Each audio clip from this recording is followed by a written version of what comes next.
everybody, and welcome back to another episode of The Male Perspective. I am your host, Lana Reid, and today is another one of these wonderful days. I get to sit down with another amazing man of Phi Beta Sigma Fraternity Incorporated.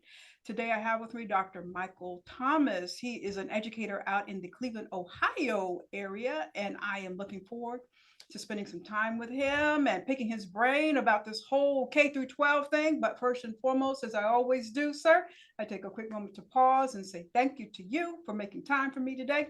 Time is a gift. Once we give it, we can't get it back. So I truly appreciate you setting some time in your day to sit down and chat with little old me. And with that, sir, welcome to the show. Thank you. Not a problem. Awesome. Have time, you give time. Awesome. Well, as I start off asking with these interviews, let me ask, how long have you been a Sigma man and where did you pledge? Whoa, I pledged spring '89. Kent State University, Epsilon Epsilon chapter, mile. 89. Baby, so 89. you're about well, let me see here. I started UCLA 87, so you're about 2 years behind me. You're 50-ish or so. Yes, 58. Oh, okay. I'm 58. Okay, all right. Tell my age. I'm 58. I'm happy. 58. So what was it about Phi Beta Sigma where you said that's the place I belong? That's for me. Wasn't chased, wasn't oh yeah, you should be in this, you gotta be in that. They act like they didn't care. Like, who are you? They're like, who are you? We don't need you. I was like, whoa, because coming from high school, I was a high school basketball, football, baseball, all around athlete. You were that guy. I was that guy. And, I got on campus and Kent State was known to be a party school. So they had some of the, best DJs coming out of, Ohio there. And I made my way in there and I made a name for myself DJing. So as a freshman, I just thought I was just it. Yeah, everybody want me. I knew everybody in the fraternities. Okay. And so I just was just an all around guy. So it was like, what are you going to do? Had a couple of interests and, because they like, who are y'all? Who are you? Who are y'all? Who are you? Like, what y'all don't know who. So I had that going on. And, one thing led to another. And then a friend of mine, he became a friend of mine. He was like, hey, man, look, we may have came off a little, harsh. He said, but, be honest, we don't need you. And I was like, he said, but we like a person like you. Awesome. You're somebody that can benefit anybody's fraternity. You will be an asset. And he made it plain and simple. He said, so if you want to, come aboard. Okay. Now, this road is going to be rough. It's not going to be easy. He said, everybody that's your friends and one of my good friends. I'm like, we'll go say he's one of my best friends. He was online before me. And I used to see him running and this, that, and I'm like, yeah. And he was like, hey, I ain't taking it easy on you. Said, but if you want to be a part of this, you're going to work. Yes. Not a stranger for work, the hard work. And it was on ever since. That's great. That's great. Pledging has a lot of life lessons in it that carries out throughout the year. So that's amazing. That's an awesome story. Well, let me ask you this. Let me get on to your career field because I have a short amount of time with you today, and I want to pack in a lot of stuff. I got questions today. You are in public education. You've been in public education for many, many years. And most of us should know that it's very rare that we see Black men in educator roles. So I'm curious, what made you pursue that as a profession? Well, it wasn't my first choice. I wanted to write speeches for the president. I'm good with writing. Okay. And I'm a character at times. So, I saw myself just behind the scenes writing something, let me write this speech. Let me edit this speech. I know you're saying that wrong. You're like, hey, you said the wrong sentence. I know what you meant, but this is what you should have said, Okay. And that didn't pan out. Being at, Kent State University, let's just say they weren't African-American friendly at that time. Oh. So they kind of, put roadblocks and obstacles in my way to get to a certain point. Okay. So come back home, football coach. So I ran into him. He was like, "Hey, come back and help me." I said, "Oh, no problem, coach. I'll come and help you. Time off, vacations, whatever. I'll come back and help you." He said, "No, I need help. Come and help me. Help me out." I was like, "Coach, I just said I will help you out. What are you talking about?" And he was always one to say something or tell you something, but you have to figure it out. And so we went back and forth for about a good 15 minutes. Okay. Like, all right, well, and then he finally said, he just looked at me. He said, "I always got to explain something to you." I'm like, "Yes." He said, "I need you to help me out like I helped you." And I was like, "Well, yeah, you're my teacher." He said, "No, outside of teaching. Think about it. These kids need help just like you did at home." And I was like, "Whoa." Yes. I just sat back. I sat there. I was like, dropped a tear and was like, now I get it. Now I get it. And it made sense. So I switched over from communications, to education, but I went back and got my communication degree along with my education. Like, been back and my first job was teaching at the junior high school that I attended. And the same desk that I carved my name in was still there. Life comes full circle. Full circle. Life comes full circle. Has Kent State, because you mentioned that it wasn't friendly for us, has the demographics changed now? Is it? Not really. Not really. It's still predominantly, a white school, but there are more African Americans attending there. Okay. I'm always puzzled because my assumption is Ohio is predominantly largely populated by people of color. So when I hear the universities don't mirror that, I'm perplexed as to how that happens. Mm-mm. No? No, to me, that's not the case. I've always felt we're a vast minority In Ohio. in Or Ohio, in Cleveland. in Cleveland. Okay. Akron, I mean, no, not yet. There's a lot of us, but no, not. Okay. Okay. Okay. All right. So let me ask you this, because one of the things that we're hearing quite often in today's social media, news media cycle, students, parents, staff are complaining that public education is going through some stuff, right? And something needs to happen. Since you've been in the game for so many years, what has changed? Why are we at this point now? What has changed to make it where we're at right now? That you can't say, that you can't speak on, I guess I should ask. Well, a lot of things, some things that have changed is let's say, parenting. That's number one.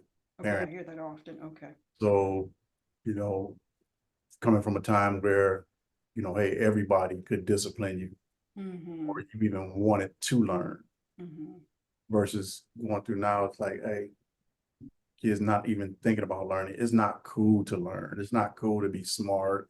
It's not cool. Hey, I'd rather sit on the couch, play a video game than to come to school. Okay. Suspend me. I'd rather be at home. Wow. Oh, I don't care. I don't care. You call the parent in and you get the same thing. My child said this, that. And I'm like, whoa, slow down. Don't let the shirt and tie fool you. Please. Look. And I'm fortunate enough that I have taught a plethora of kids, some of their kids, and maybe a few grandkids. Get out of here. I may go to a school. Hey, I want to see this person. I want to see that. I walk in the office. Mrs. Thomas, what you doing here? Oh yeah, you need to help me with this teacher. I was like, excuse me, I'm that teacher he's talking about.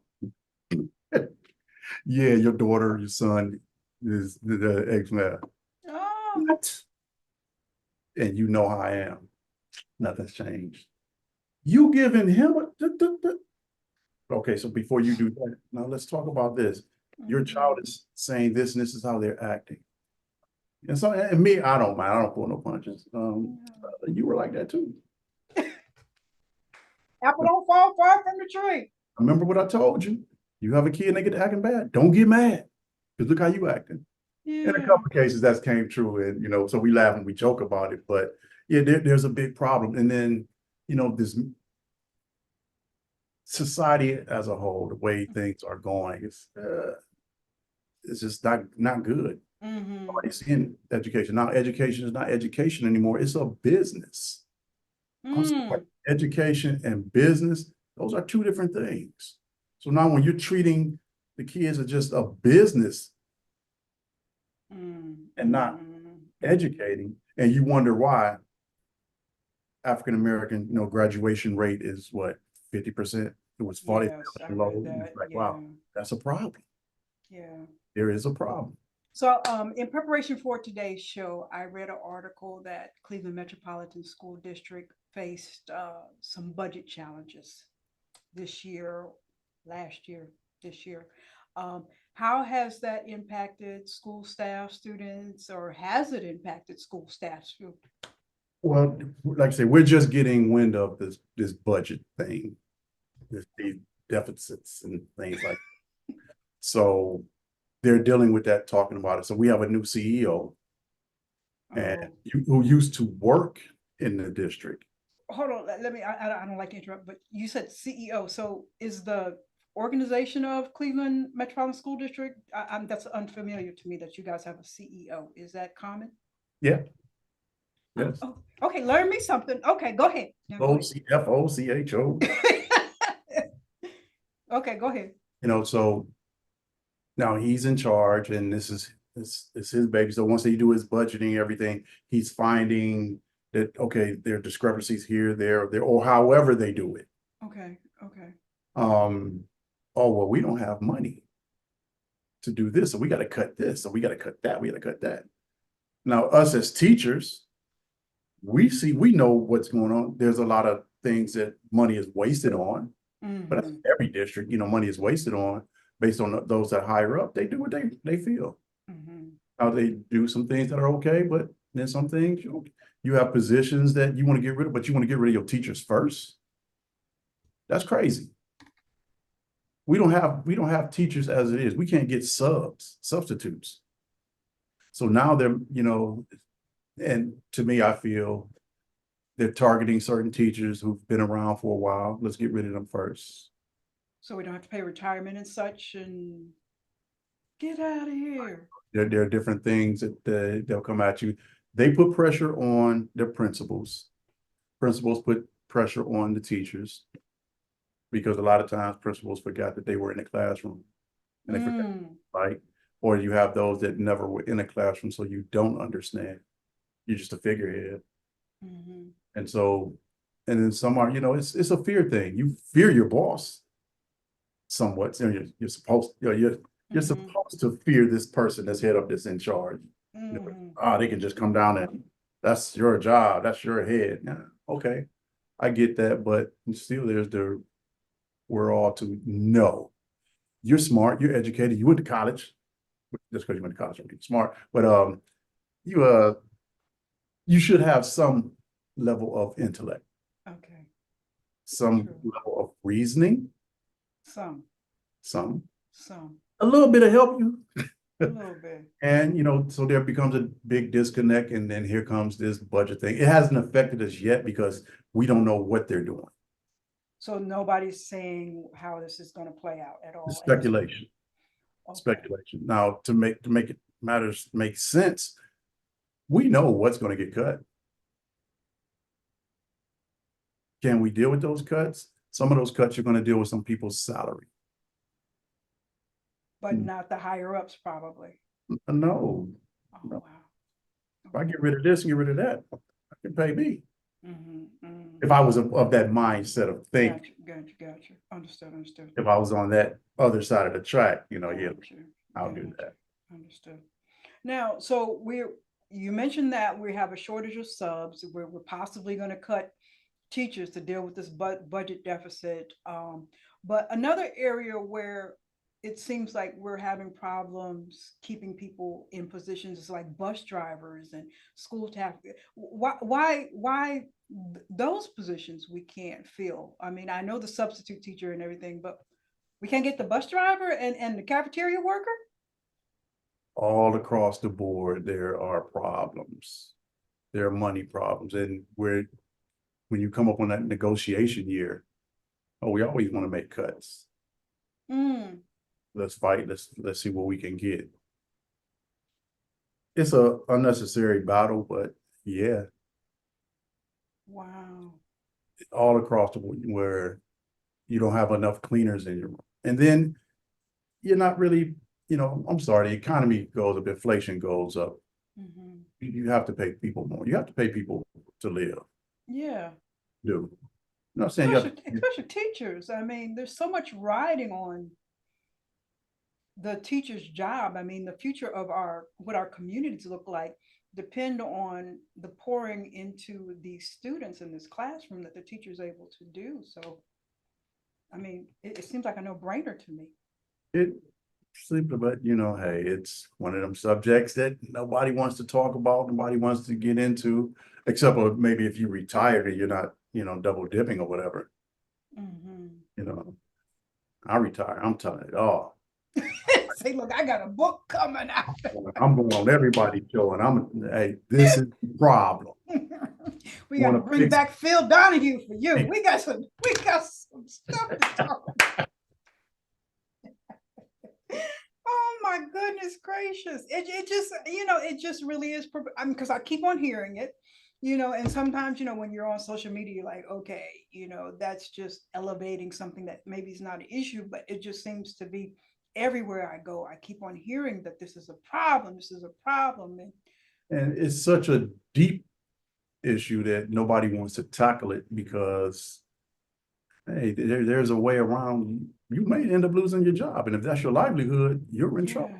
Or you'll say that it's a problem. It's a big problem. You want somebody. It's like teachers are pleading. Do something. Research. Do something. You have the power to do this. I can't, but I'm telling you to do this, and I can point you in this direction or that direction. But do something.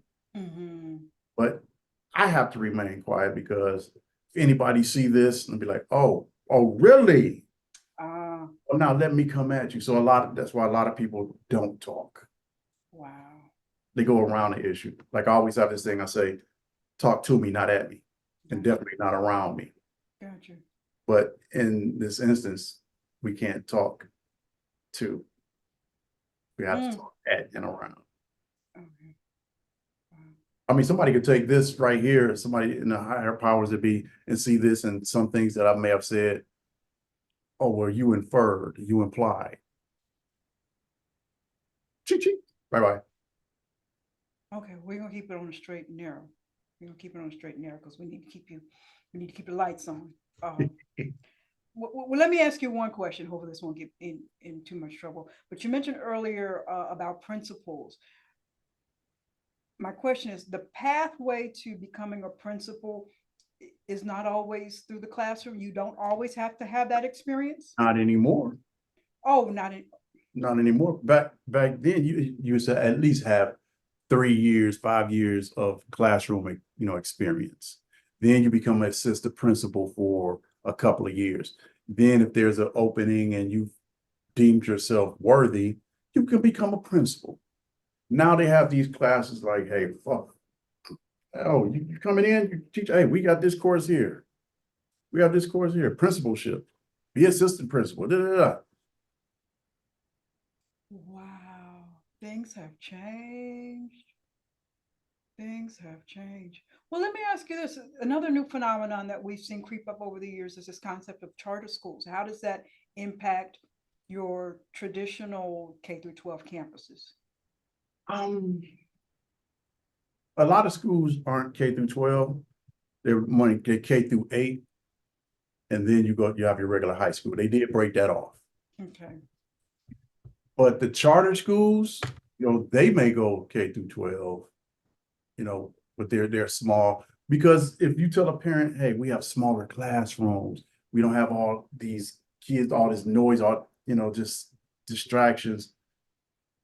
That's good. I want that because I want the best for my kid.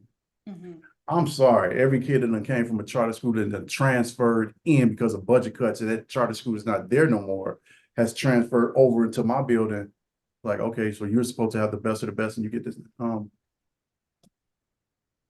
You don't know this? You don't know that? You don't know this? No. And then a lot of people in charter schools, for some reason, they don't like it. They get out of it and they come over. So, I mean, it's a, it's 50-50. Okay, so, so let me see here. In charter schools, educators do not have to necessarily have the same credentials as. You're supposed to, but I've known some teachers in charter schools that didn't go to college.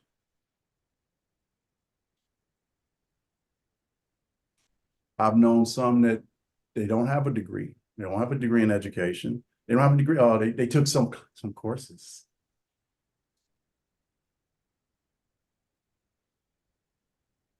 No. Yes. Because with when you need people, you have to feel this. You're gonna feel it the best way you can. Okay. And you want people in your building, hey, I know this person. I know that they're gonna handle this. And anybody, hey, you go take these classes, these courses over time, whatever, then you'll be okay. But a lot of times that's how it is. Get out of here. I'm so far removed from it. You hear the words, you hear the terms. I don't really like delve too deep into it, but you just have expectations. You're like, okay, this is a school here in the United States. If you're going to teach some students, these are certain regulations and requirements that we should be expecting for you to fulfill, and being properly trained to teach, produce students would be a minor expectation. I'm thinking. There's a lot wrong with public education. There's a lot wrong with education, period. But it didn't used to be that. I mean, I'm a product of public education, so I'm just always perplexed. Like, how did we get here? Was it just somebody just said we're not going to invest in kids anymore, or things change, ideas change. Some people that were a product of one thing, once they got older, hey, no, I didn't like that. So now I'm in power, I can change that. Okay. Once you get in power, you can change anything you want once you get in that position. So it happens. Give me a bunch of people that, buy into my program. We can do this. But what our grandmothers used to say, don't just eat the meat and throw out the bone. I mean, you got to keep some parts of it, right? You got to keep some parts of it. Okay, well, let me ask you this then. Let me segue here and stay on some safe stuff here. We hear this constant term all the time about ideal class size. Educators have ideal class size preferences. In your perfect world, so you can, give each student the proper time, dedication they need, what's an ideal class size? Well, for me, it's different because I can do a lot. My biggest class at one time was 46. And they all learned something. All classroom on top of each other, but why did you have 46 people in a class? That's how it was. I have what 4 different classes, 5 different classes, 4 different classes, 46, 42, 43, and one was 30. That's how it was for everybody on the whole team. But that's how it was at that time. Well, ideal for me, they say, oh, smaller classroom sizes.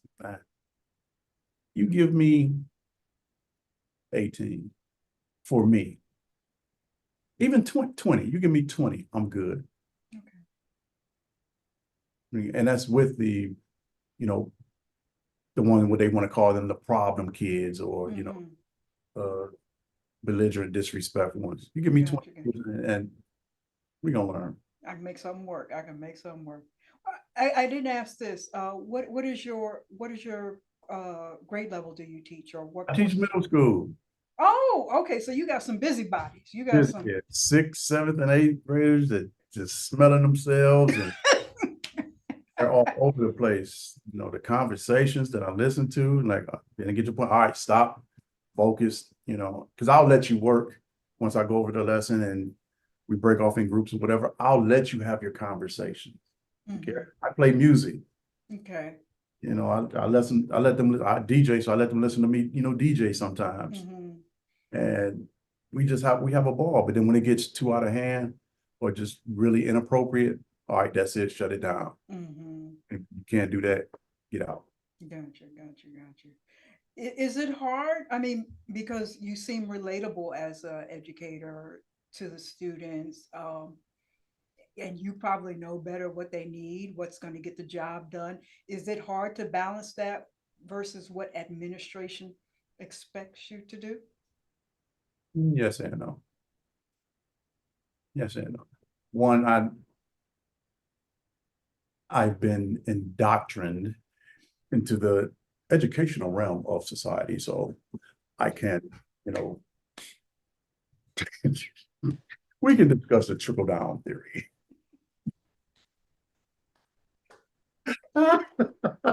So I understand that. Mm-hmm. And also I'm a product of my environment. I tell them, I come from the hood, and a lot of the family members, some of them, they know me. Mm-hmm. They'll be like, oh yeah, he's a teacher, but he wasn't always a teacher. Yeah. And so, you know, I can relate. When I talk to them, I just sit and I relate. So yeah, you want to be in my classroom. You get kicked out of another class, come on, sit there, do your work, don't say nothing, don't talk, whatever. You know, Mm-hmm. can I come up for lunch? Can we do this? I don't mind. I don't care. Come on. Gotcha. Gotcha. But you know, I talk to them. There's a way you talk to them. And then there's a way you put your foot on their neck. Mm-hmm.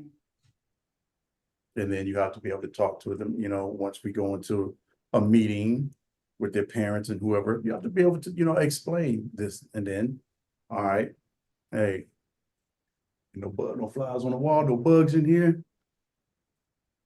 Look him. He's scared of you, mama. We got to make sure teachers don't see. Okay. Okay. Okay. Okay. And now that brings me to another issue that I have, especially when it comes to our kids. So you're relatable, you understand what gets the job done, what's going to be effective. But we don't have a lot of Dr. Thomases in public education system.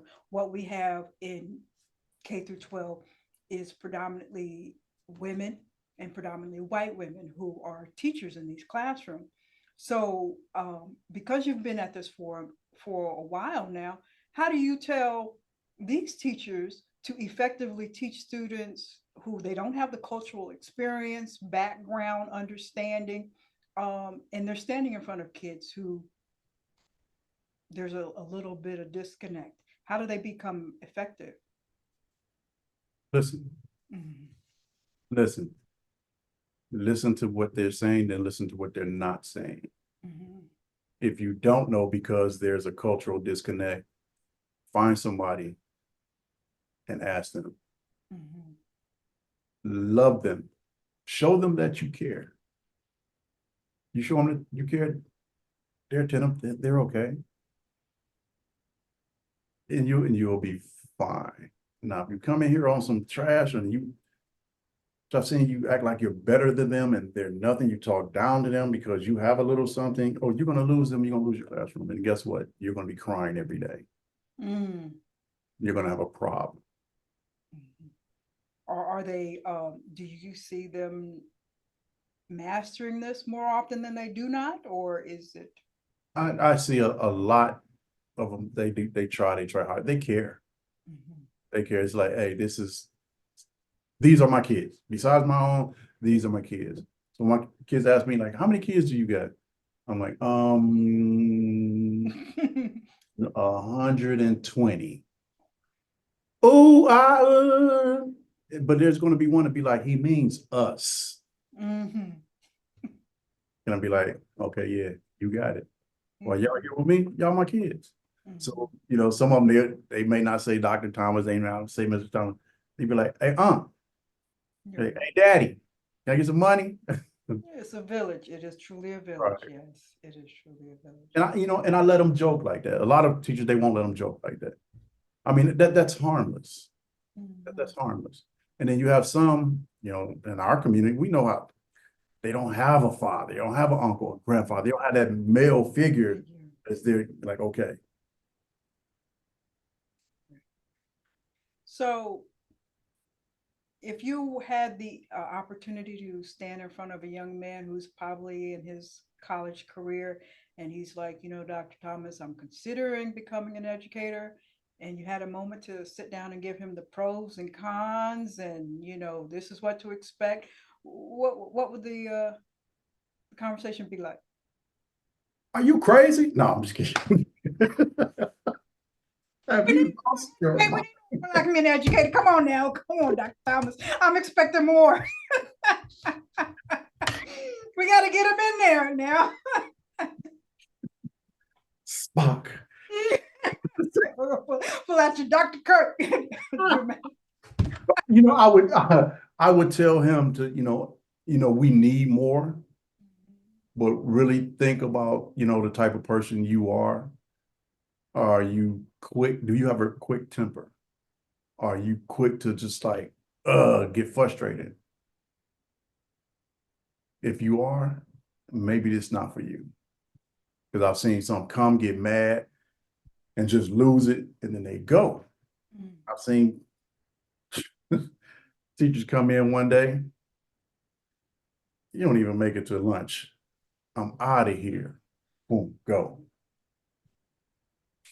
It has gotten that worse. But you have to have a certain about yourself to be like, hey, I can deal with that. Me, myself, you know, if it wasn't for, you know, that old good old Sigma wood, hey. Lessons learned that have carried you through. Yeah, so, but I was like, we need you, but think about, do you want, what level do you want? How do you reach kids? You know, if something is a real problem, what are you going to do when you hear this or you hear that? Something that will literally break your soul. How can you handle that? And then I'll give them, you know, just, you know, it's an easy fix. It's easy fix. You just have to, like, I'm a Mason also. Okay. So it's something that, you know, we always say, you know, in masonry, you have to subdue your passions. You know, and they'll figure that out what that is, and then you go about it. And then have an outlet. Yeah. Have something to decompress. Have something to decompress. Is it easy for Black men to move up through the ranks and, you know, start off in as a classroom teacher and to move to administration and superintendent and stuff like that? Is it an easy? I would say no, but I was always told, if you want to survive, get out of the classroom, go into administration. I don't try to figure it out. I don't want to hear that because I have no aspirations of being an administrator. None at all. I mean, I could say, well, maybe my last 3 years I'll be a principal or something, but the lives that I touch in the classroom, I'll stay in the classroom. Awesome. Versus, you know, just having to go to a meeting here, this, there, and I know you by name and this, or you're a problem with that. No, I need to know you in depth like the back of my hand. And I know all my students like that. So, and you know, and I have them for years like this. And even as they go on, they come around, I'll see them in Walmart or, you know, whatever grocery store. Hey, hey, hey. Like, hey, how you doing? You don't remember me? Yes, I do. You were a problem. I remember all my problems. No, you know, and that makes them feel good, but you have to be that individual to want to do that. Yeah. It takes a special person to be a teacher. And unfortunately, you know, Black men, we quick temper. And a lot of stuff, you know, it's like, whoa, this is disrespectful. Like that. How you let these kids just disrespect? How can you deal with the disrespect every day, all day? Or whole, you know, for years you deal with that. Mm. And, you know, one, you gotta have a sense of humor. Two, you gotta have some drinks. And three, I'll just be like, you know, it's you as a person. Mhm.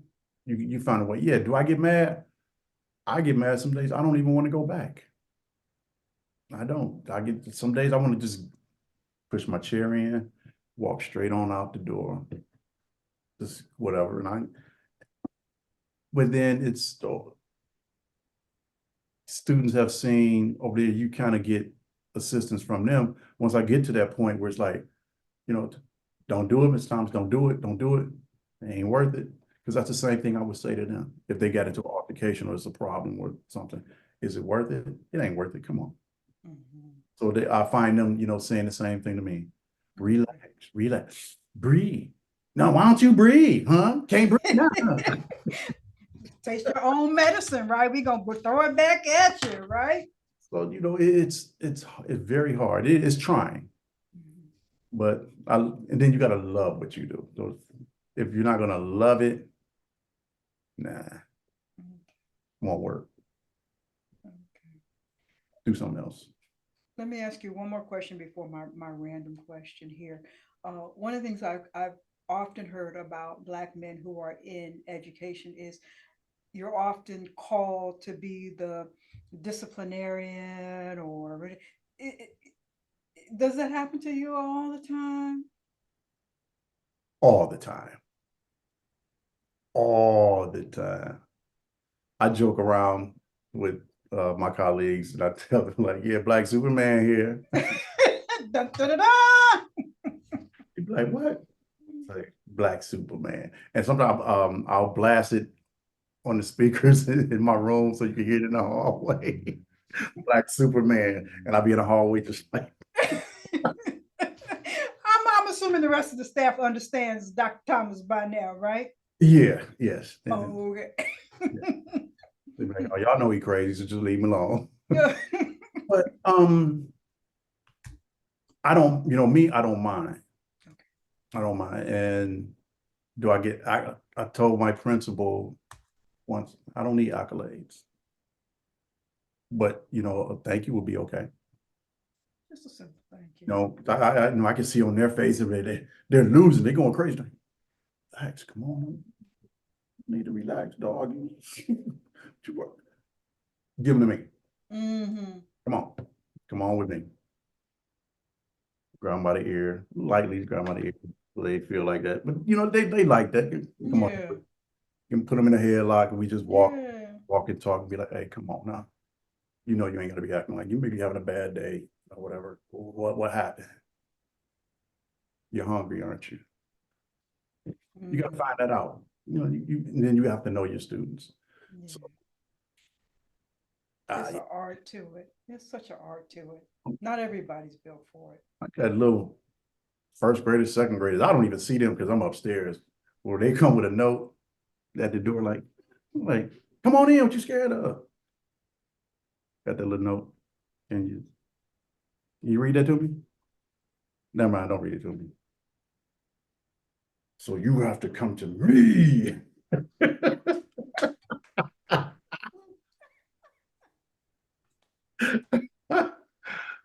Oh boy. So Amazing. it's that way. It's that way. So as Awesome. time goes on, they look forward to wanting to be in your classroom as you know years go on. I'm gonna be in your classroom. Oh, I'm gonna be in your classroom. Okay. Okay. Let me ask my random question, and then I'm gonna talk to you for a little bit more. All right, let's see what I got here. How often do you look at your phone every day? Estimate. Busy having fun. Look at my phone.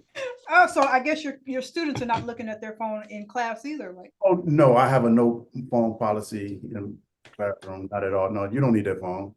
No. We have. I'm fortunate enough to have a whole cart full of Chromebooks in my room. Okay. So, you know, we can do that. But a lot of sites are blocked and a lot of them aren't. So, you know, you're doing your assignments and a lot of now with this technology, everybody wants to do the technology thing. So it's a lot of the curriculum may be online. So you have to do that. But looking at my phone, put it on silence. I know somebody want to call me up. Hey, can you DJ? Hey, can we going to play golf or what we doing? I'm at work. Calling me for. Things have changed. Things have changed. Curriculum on the Chromebook, so they don't have the paper bag covering the books anymore like we used to. None of that, right? They have these little workbooks now. You spend money. Within the budget, the previous year, you have money to spend on these workbooks that, this company sold you, dreaming some land over here in Egypt, so you have that here or there. I got you. Okay. All right. Well, Dr. Thomas, I have truly enjoyed our conversation and our continued conversation today. First, but further than that, I just want to say thank you to you for your dedication to our children. I mean, it just always amazes because I personally don't have it. I love the kids, but to have done it in the manner that you have done for so many years, kudos to you, because I would have it would have played out a whole different way. You folks are just a very truly treasured people that can do that, and I really don't. I don't think people appreciate the impact that educators have on how society functions as a whole, because from that classroom, we have our future politicians, we have our future doctors, we have our future generation of educators, and I just don't think that people give you guys the credit you do deserve. So here from my end, I mean, just thank you for all you do. Just thank you for all you do. How many more years you gonna be at this? 6, hopefully. 6? No, we naming and claiming 6. Yes, naming and claiming. Oh, that's the case 4. Okay, 4. That's for full retirement, 4 years? No. I can only do 6 more. It's getting to a point where, hey, my sanity means more to me than anything else. My mental state of being means more than anything else. So I'll do 6 more. Okay. All right. Well, I appreciate you from little old me. I know the kids say thank you, and I'm hoping the staff says thank you. But from little old me in my little corner of the world, I want to say thank you for pouring into our future generations and future generations and future. So we up to the grandbabies now. Are we at the great grandbabies yet in classroom? Grand. Just grand. Okay. Grand. Well, thank you for that, and I thank you for all you do. Thank you. No problem. I love it. That is all for this week's episode of The Male Perspective. I'm your host, Lana Reid, and I will see everybody next time.